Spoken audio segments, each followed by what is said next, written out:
Épisode 2. L'Académie des chasseurs. Les lourdes portes de l'école du Loup Blanc se refermèrent derrière Tanya dans un grondement profond et solennel. Le bruit résonna longuement comme un coup de tonnerre étouffé avant de mourir dans le silence.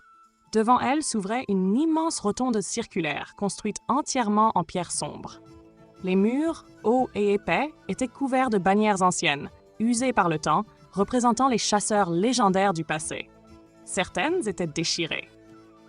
D'autres noircies par la fumée ou le sang séché. Aucun nom n'y figurait, seulement des symboles, des silhouettes, des armes.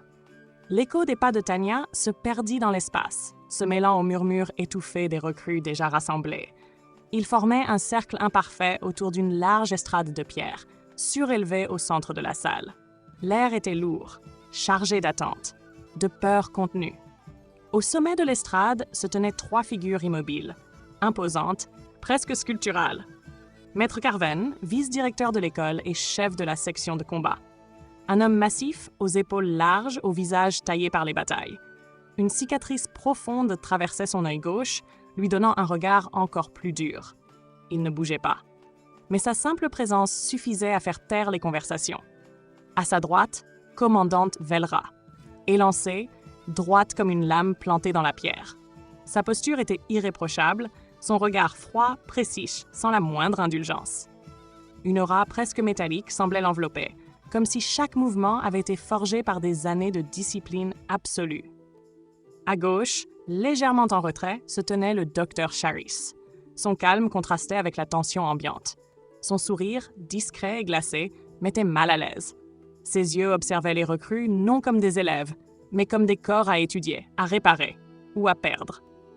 Les recrues, encore vêtues de leurs habits civils ou de tenues de voyage, se massèrent davantage autour de l'estrade. Certains avaient les poings serrés, d'autres respiraient trop vite. Quelques-uns détournaient le regard, déjà écrasés par le poids du lieu. Tanya, elle, resta droite, impénétrable. Elle observait. Elle mémorisait. Maître Carven fit un pas en avant. Le simple bruit de sa botte sur la pierre fit taire les derniers murmures. Sa voix grave résonna dans toute la rotonde, comme un tambour de guerre. « Bienvenue à l'école du Loup Blanc de Dominis. » Il marqua une pause. Lissa lentement son regard sur l'assemblée. « Ici, vous apprendrez à survivre, à chasser, à devenir les protecteurs de l'humanité. Ceux qui ne plient jamais. » Son regard s'arrêta brièvement sur Tanya. Elle soutint ses yeux sans ciller. L'académie est structurée en 3 sections principales. Il leva une main, comptant lentement. Section tactique, stratégie, reconnaissance, lecture de terrain, élaboration de plans d'approche. Section de combat, entraînement martial, maniement des armes, affrontement de colosses. Section médicale, premiers soins, anatomie magique, intervention d'urgence en terrain hostile. Chaque mot tombait comme une sentence. Vous serez formé dans chacune d'elles, vous serez noté et vous serez jugé. Commandante Velra s'avança à son tour. Sa voix claqua net, sèche, implacable. Un seul échec lors des épreuves principales. Et vous êtes expulsé. Aucun retour possible. Un souffle inquiet parcourut les rangs. Puis le docteur Charis prit la parole. Son sourire ne disparut pas. Les morts accidentelles sont rares, mais pas inexistantes. Prenez cela au sérieux. Un frisson parcourut l'assemblée. Tanya, elle, notait tout. Les silences, les regards, les failles dans la voix de certains instructeurs. Rien ne lui échappait. Les règles fondamentales furent ensuite énoncées, sans la moindre douceur. Obéissance absolue aux ordres des instructeurs. Travail d'équipe requis pour certaines épreuves. Interdiction formelle de tuer un camarade, mais les blessures graves étaient tolérées durant les simulations. Rythme d'évaluation brutal, examen chaque semaine.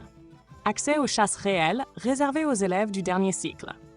Quand les discours prirent fin, plusieurs assistants en uniforme s'avancèrent pour distribuer les tenues officielles et la charte interne de l'académie. Tanya prit la sienne sans un mot. Le tissu était rude, solide. L'odeur du cuir fraîchement préparé flottait encore. Elle serra la feuille de règlement dans sa main, puis leva les yeux vers les hauts plafonds de pierre. Un feu calme brûlait en elle. Pas de peur, pas de doute. Seulement une certitude. Pensée intérieure de Tanya. Survivre. Apprendre. Dominer. Gravir chaque marche jusqu'à atteindre ce sommet que nul n'osera me contester. Et dans son silence, déjà, elle avançait.